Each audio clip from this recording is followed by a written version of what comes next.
안녕하십니까. Y타임스 논평의 추복일입니다.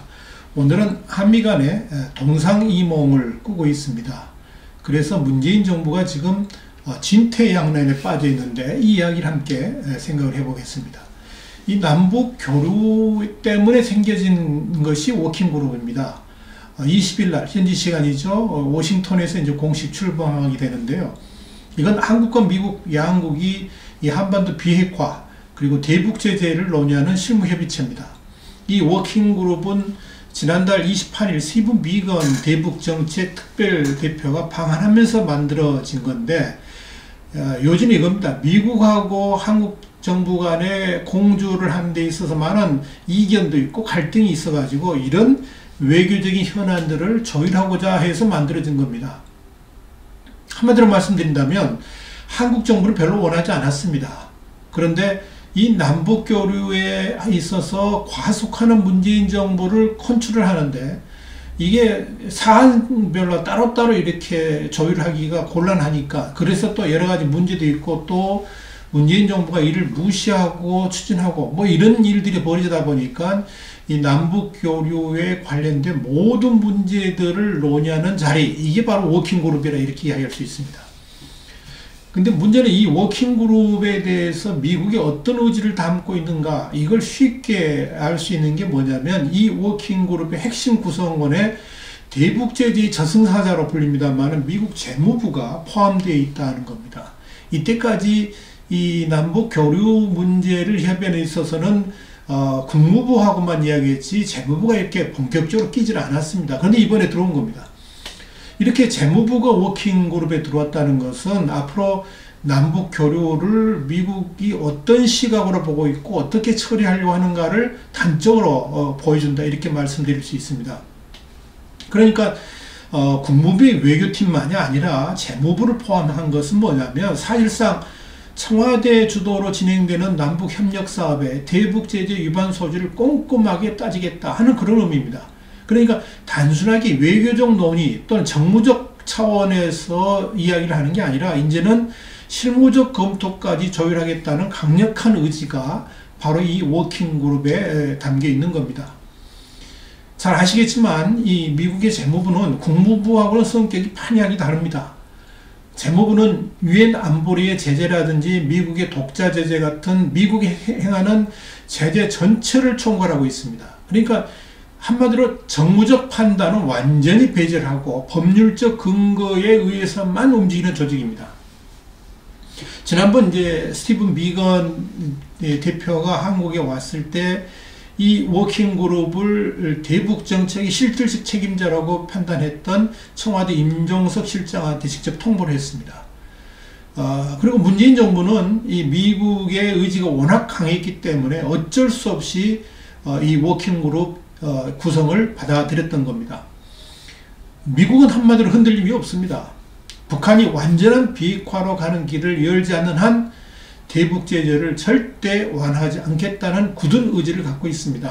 아무리 문재인 대통령이 외국을 돌아다니면서 미국의 의지하고는 다르게 대북 제재 완화를 요구하지만 그게 받아들여질 리가 없습니다. 여러분 상상을 해보세요. 생각을 해보세요. 미국의 말을 듣겠습니까? 한국의 말을 듣겠습니까? 뭐 당연한 거 아니겠습니까? 이 한미 간의 남북 교류 문제를 논의할 워킹그룹 출범 하루 전에도 미국은 문재인 정부 보란듯이 또 북한에 대한 대북 제재를 또 했습니다. 북한에 685만 달러 한 77억 원 되는데 러시아 수교를 중개를 했는데요. 이 남아공 국적자를 추가로 또 제재를 했습니다. 스티븐 무누신 재무장관은 북한은 자금 조성과 이전을 위해서 범죄자와 불법 행위자의 도움을 받고 있다. 그래서 최종적이고 완전하게 검증된 북한 비핵화 FFVD가 달성될 때까지 북한 정권의 기만적 관행을 도우려는 어떤 행위자에 대해서도 계속 제재를 가하고 이행할 것이다. 이렇게 강조를 했습니다. 중요한 것은 여기에 문재인 정권도 이해가 아니라는 것입니다. 폼페이오 장관도 20일 날 워킹그룹 시작 전에 워싱턴에 있는 기자들을 만나서 이런 이야기를 했습니다. 미국이 한국에 대해서 북한 비핵화의 진전이 남북 북한 관계를 강화하는 것에 대해서 늦게 이루어서는 안 된다는 것을 분명히 했다. 이런 이야기를 한 겁니다. 그러니까 한마디로 말씀드리면 북한 비핵화보다 그 속도보다 남북 간의 교류가 더 빨라서는 안 된다. 그러니까 비핵화 속도에 맞춰서 남북 교류도 진전돼야 된다는 그런 강력한 의지를 표명한 겁니다. 워킹그룹 출범에 대해서 북한은 엄청나게 반발하고 있습니다. 북한의 전 선제 매체를 통해서 요즘 들어서 갑자기 미국을 비난하고 있습니다. 북한은 이 워킹그룹에 참여하는 문재인 정권에 대해서도 강력하게 비난하고 있습니다. 외세를 의존하느냐 이런 이야기죠. 그래서 외세 간섭을 배격하라, 또 민족의 일에 왜 미국이 끼어드느냐, 남북 간의 일에 미국은 끼어들지 말라, 별소리들을 다 하고 있습니다. 이런 북한의 강력한 요구에 대해서 문재인 정권은 지금 노심초사하고 있습니다. 지금까지 싸워온 남북교류가 물 건너가지 않을까, 지금 그런 생각을 하고 있는 겁니다.